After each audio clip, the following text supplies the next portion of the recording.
మీ ఉద్యోగంలో మీ అభివృద్ధిని చూసి అసూయపడేవారు మీ మీద అబద్ధపు ఆరోపణలు చేస్తున్నారా?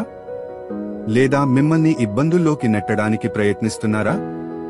అయితే ఈ రోజు దేవుని వాక్యం మీకు ఒక గొప్ప వాగ్దానం ఇస్తోంది.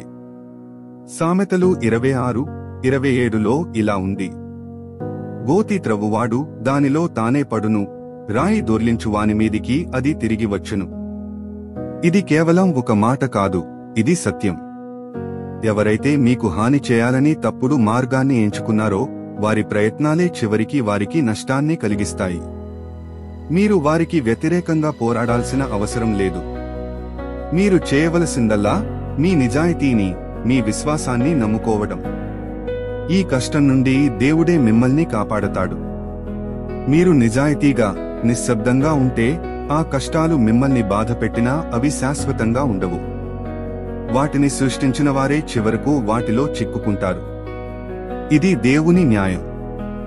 ఆయన సమయానికి మీ నిజాయితీని ప్రపంచం ముందు బయలుపరుస్తాడు. ధైర్యంగా ఉండండి, దేవుడు మీకు అండగా ఉన్నాడు.